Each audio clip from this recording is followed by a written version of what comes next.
the Lee County Planning Commission to order. Alice, would you take the attendance, please? Yes.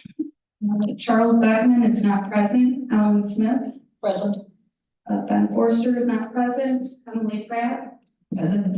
Chris Jones. Present. Okay, we'll call the. Okay, so the first item is the approval of minutes for May 6th. Have you had a chance to read the minutes? Motion to approve as submitted. Second. The other minutes we have are for June 3rd, but you didn't attend, so we can't approve. You can approve those at this time. Do we have any old business? None. Okay, and new business? Petition? Yes, under new business, we have petition number 25 PC 77 this was filed by petitioner Lee County Engineer, in which petitioner seeks to amend the text of Title 11 subdivision flood control and stormwater management, Chapter 4 stormwater management of the Lee County Code of Ordinances. Lee County Engineer David Anderson is present on behalf of the petition. Before you, I have an exhibit list, and with that list is a copy of the amended petition for text amendment, as well as a copy of the certificate of publication in the Dixon Telegraph. You want to come on in and get sworn in?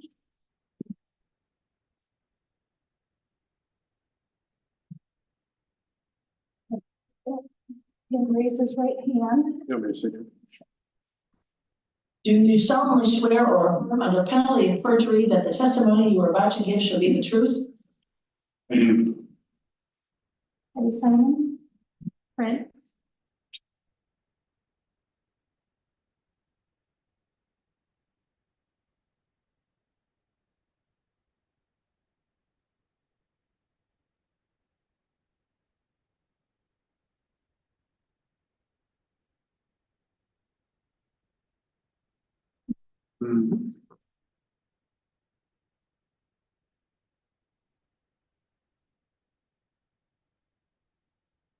Ready? Yes. Okay.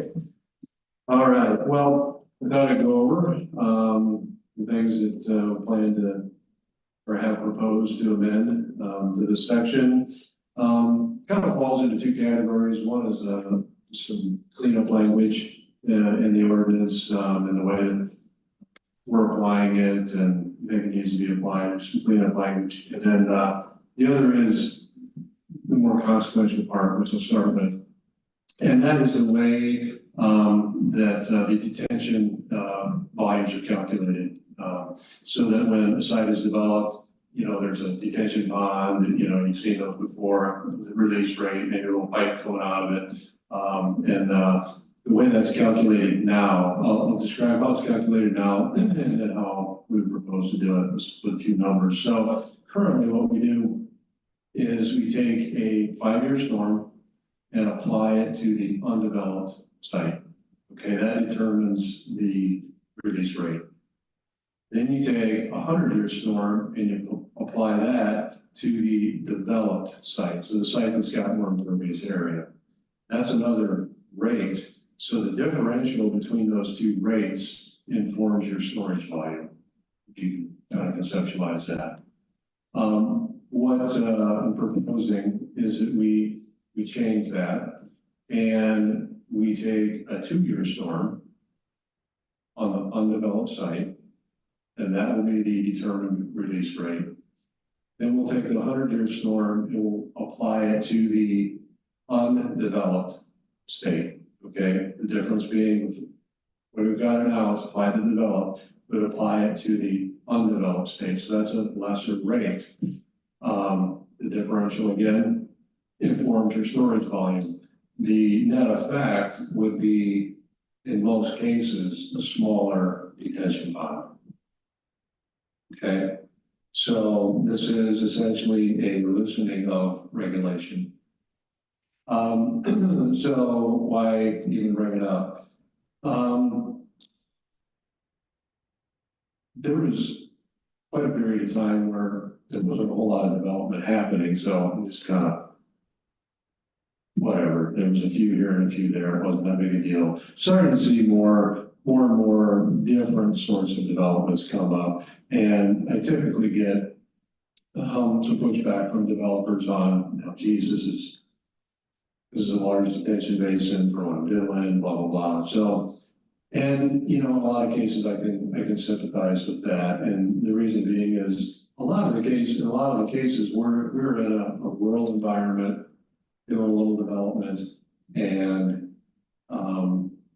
you know, it doesn't seem quite as necessary in that sort of environment. So I checked out, say 10 surrounding counties, and it kind of runs the gamut. I want to see, you know, what are other counties' stormwater ordinance look like, and what kind of restrictions do they have? And it runs the gamut. There are some counties that don't have one at all, so it's no. Okay, that's one end of the spectrum. The other end is actually more stringent requirements than we currently have. We're probably on the upper end, but we're certainly not at the top. So I was looking to shoot for something that's a little more below the road, and quite honestly, the two release rate, or the release rate that I'm talking about applied to the undeveloped state is what my site county uses, and talked to the county engineer, and you know, it seems to work well there. So that's what I'm proposing, and that's kind of the reason why. Is there any? Do you have any questions on?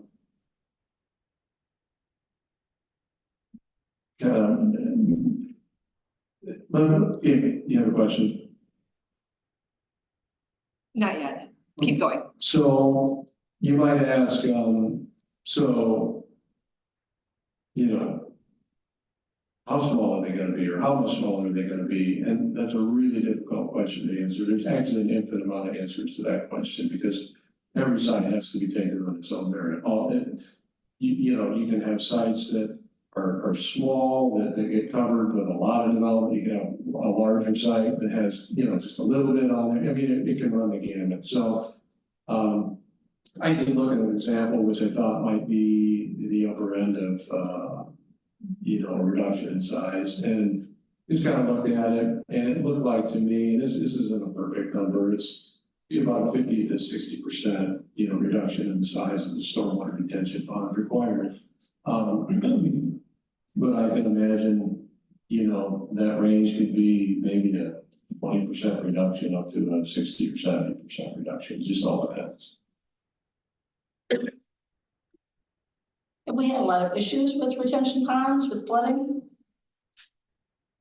No, I mean, none that I'm at least made aware of. I mean, you know, there's times where if I'm lucky, I'm out in a heavy storm or something like that, and I'll be out and I'll know where one's at or something and take a look at it, or, you know, just to kind of check up on things a little bit. But you kind of have to sort of get lucky and catch those, because obviously large 100-year storm events don't happen that often, and they don't happen during work hours, and you don't happen to be out all the time, so it's a little tough. But, you know, I try to pick up some times when I think I'm just interested in seeing how much water is in them, and generally, no, I don't see any issues.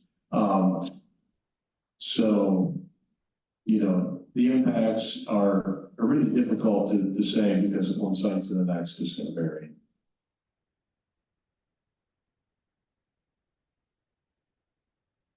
Do we have very many retention ponds? Yeah, there's several. Several? No, yeah, there's a number of different subdivisions that were built pre-2008 that have them. There are different different things like storage units and things like that going on that have low retention ponds and so forth. And those are really kind of what we're seeing, those smaller type developments. I will say that also in the ordinance is, I'm not going to say it's a fail safe, but there is a sentence in, I think it's in 11-4-5, where if you're within a mile and a half of a municipality, and a municipality has a stormwater ordinance, the more restrictive will apply. So if you bump up against the municipality, they've got a stormwater management ordinance, it's stricter than what we have. Well, then you go with the strictest for municipalities. So it's by and large, we see our little developments that might require this in just more rural settings. And you're saying that with the amendment that you're proposing, that we'd be similar to what Whiteside County is? Correct. What about the other surrounding counties like LaSalle and Bureau and Ogle? Right. So, Ogles is a little more restrictive than ours is currently. I don't believe Bureau has one. I'm not sure about LaSalle. Henry doesn't have one. Carroll, I don't believe has one. Boone's is more restrictive than ours. Winnebago's might be as well.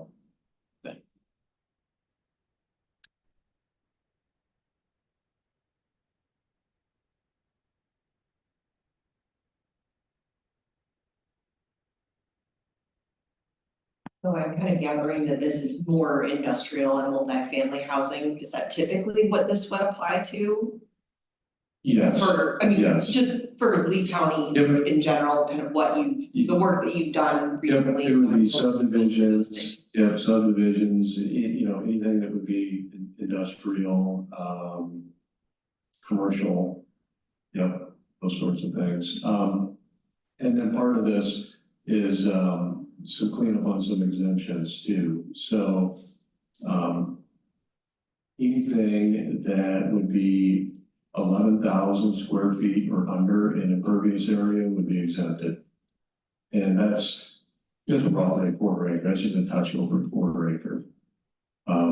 So anything less than that, you'd be exempted. The other exemption, we're looking at that's come up now that we're having to deal with would be solar.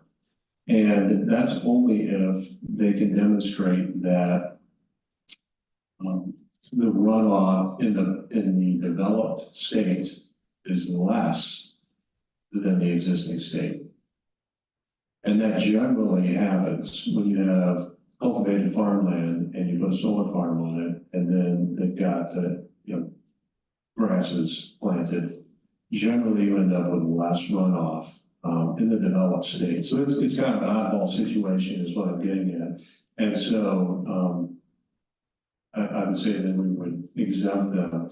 And, first off, there's less runoff than before. Secondly, it gets a little difficult because you're putting them over undulating farm ground, and you can have multiple little locations where water's going to run to, and you have multiple little detention basins. And when you start talking about a large solar farm, you can have 100 of them. I mean, it would just be fairly unmanageable, to be honest with you. So that is in there as an exemption. Single family homes would be an exemption. And then I just want to clear up that, agricultural practices and buildings that are normally exempt would be exempt.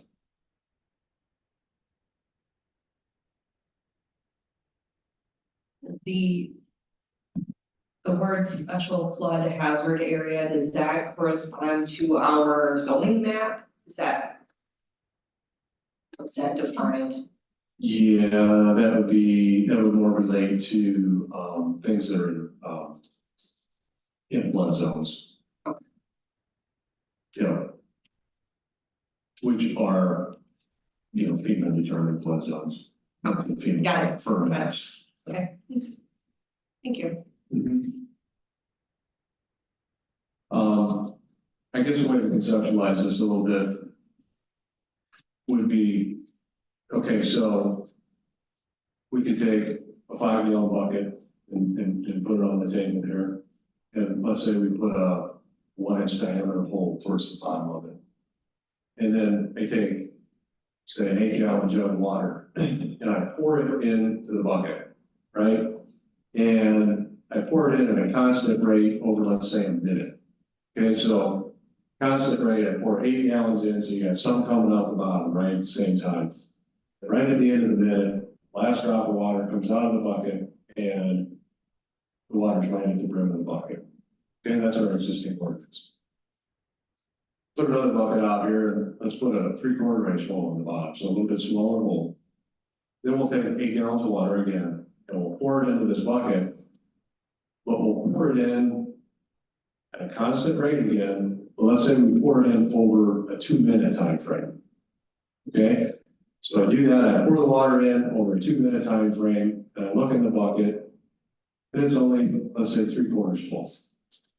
Okay, and I make a little mark there, and we cut it off, because that's the required detention, let's say, under the new ordinance, okay, you need less. Then you might say, yeah, but we're gonna have a developed site, so what's that do?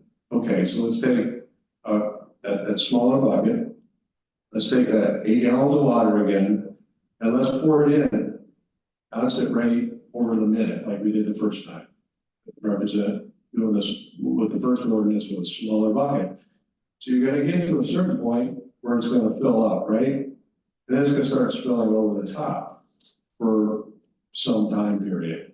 And then once that's done, and that's full, and it's, and your bucket, and your jug's empty, well, now it's just coming out the 3/4 inch hole. Okay, so you're gonna have some, that's sort of how you can conceptualize, say, maybe how much more water would be released. Is you got some time period where you have more spilling out over the top. That tends to make some sense. You can say, well, why would you do that when you've got one that holds more water? Well, yeah, it just comes down to, can we kind of hit the middle of the road here a little bit, you know, in terms of what we're making developers do? And because we could say, well, yeah, you got this, but you know, we could make the hole in the bucket a 1/2 inch. We could even make it stricter if we wanted to. So it's just like, where do you land? Where do you land is reasonable. And then the other thing, that I added in here is, the use of natural depression, say, on an existing landscape. So let's say you got a site and there's a natural depression in it where water can go. Well, let's not just dig a hole and put a pipe in it just because. If water can run there, it's not going to get off the site. We're accomplishing the same thing. Well, let's utilize that, you know. If a developer wants, a developer may say, no, I want to confine it over here with basic because I've got future plans, and that's fine. But, you know, that just, you know, eliminates, you know, the judgment of, well, it's just, we have to dig a hole because of ordinance says we have to dig a hole. Even though, if we can use existing conditions, let's use them. So those are a few of the things I want to clean up in addition to the different release rates. But it is a reduction in requirement. Well, it seems like we haven't had an issue with it, and it is, as you noted, a largely rural area, so. Right, and then like I said, it's not a fail safe, but then if you do bump up against a municipality and they have stricter ordinances, that's what's going to apply. So somewhat, you can say, well, then somewhat it's on the onus of the municipality to have a stricter stormwater ordinance if that's a concern of theirs. Do you have any idea what Dixon's is? I don't know.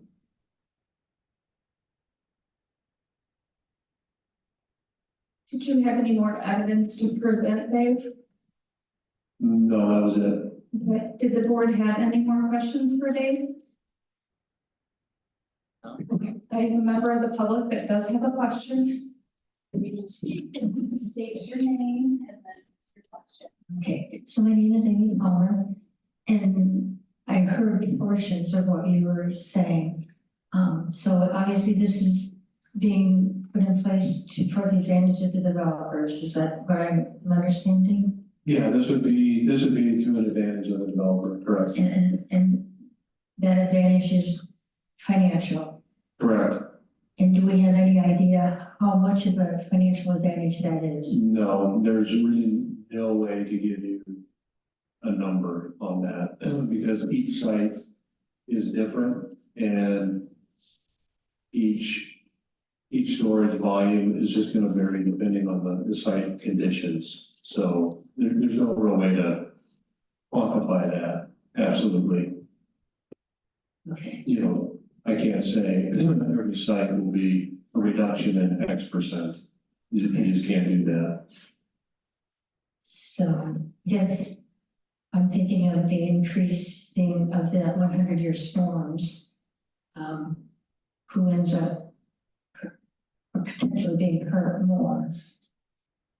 So the rainfall intensities in the Illinois Bulletin 70 manual have increased. And so that is what an engineer uses to calculate the runoff flows. That has increased.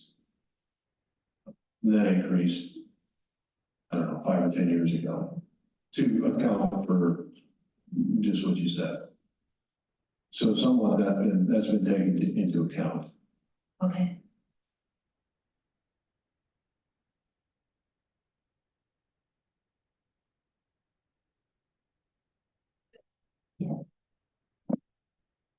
Okay, there. As a member of the public, did you have any evidence that you wanted to present? No. Okay.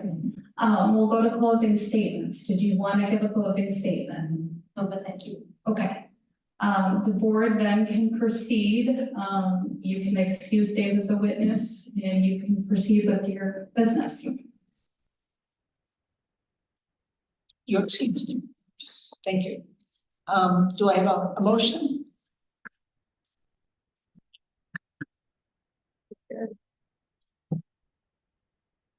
Or would you like further discussion? I think I'm good with everything that Dave presented. So basically, since the function of this board or this meeting is to hold the public hearing, which is required for a text amendment, we would be looking for a recommendation from this board to approve or deny. I would like to move that we approve. Second? I can second it, right? I'm not sure. Oh. I'll second it. Thank you. Good job. So we have decided to send it on, approve it. You have a motion and a second on the table. Is there any discussion? Any discussion? No discussion. If no discussion, then I would call for a vote. Everyone in favor? Aye. Okay, motion passed 3-0. There is no other business on the agenda. If somebody would like to make a motion to adjourn. I would make a motion to adjourn, please. Chris, I will second. call for a vote. Vote please. Everyone in favor? Aye. Meeting adjourned. Thank you. Thank you for holding my hand.